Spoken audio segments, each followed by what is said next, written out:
back, everybody, to LumberjackWerks, and welcome to my cozy blue room.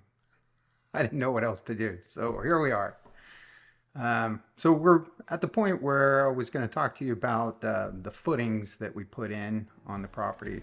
I planned for footings that would be 16 inches wide by 6 inches deep. Local code only requires 12 inches wide for a single story, but I went with 16 because for me the math was a little bit easier. Using a string line and a laser level, I did my best to try to get the form straight, square, and a uniform height all the way around. Now don't forget that there's some underground plumbing that has to go in here, so remember to plan for that, and sometimes that means some hand digging.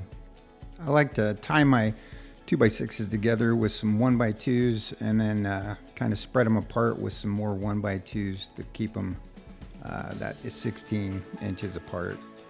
Next I add some rebar, 2 rows, and you got to make sure you suspend those off the ground with some wire.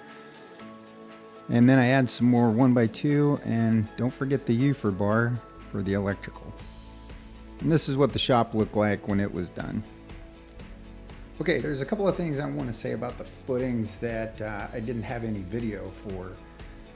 So just as a reminder, you want to plan out where your garage doors are going to be, because you're not going to put any rebar uprights in those areas. And then don't forget to plan out where all your other rebar uprights are going to be. All right, just a reminder. Oh, and one more thing about the upright or vertical rebar. Some jurisdictions allow you to put those in after the pour, or right after the pour when the concrete's still wet. My jurisdiction, those all have to be tied in and in place so that the inspector can see that they're in before they will let you pour concrete. All right. So once the footings were in place, I got to work ripping some 3/4 inch plywood into 2-foot widths. Now I find that 3/4 inch plywood is adequate for 2-foot high forms. It's not perfect. You'll get a little bit of bulging here and there, but it works well enough for something like short stem walls. Next step was wiring all the horizontal rebar onto my rebar verticals. Did that by measuring and bending number 4 rebar as needed, and then just wiring all in place, 2 rows for every 2 feet around the entire perimeter, except for where the garages are. Now you can see here one of the typical openings of where a garage is, and you can also see that I already nailed all my cleats down to hold my stem wall forms. Once all the rebar was in, I started cutting and putting together all my stem wall forms and going around the perimeter with that. Here I am adding hardware to the stem walls, so I'm putting cleats on top and tie wires and shoes about in the middle of the 2-foot section, just to kind of help support everything. So after I get the stem walls all put together, then was the hardest part for me. It's planning out where you're going to put all the anchor bolts. And the reason that's so hard is you have to think about where all your studs are going to be. You have to think about where windows are going to be. You have to think about where doorways are going to be, because you can misplace all your anchor bolts and just end up having to cut them all off, which is a huge problem. Of course, then you call for an inspection. In my jurisdiction, the anchor bolts don't have to be set in place before the pour, so I'm lucky that way. All I had to do was mark all my forms where they were going to go and then set them into wet concrete. And of course, here you can see that when you set a day to pour concrete, inevitably it's going to rain.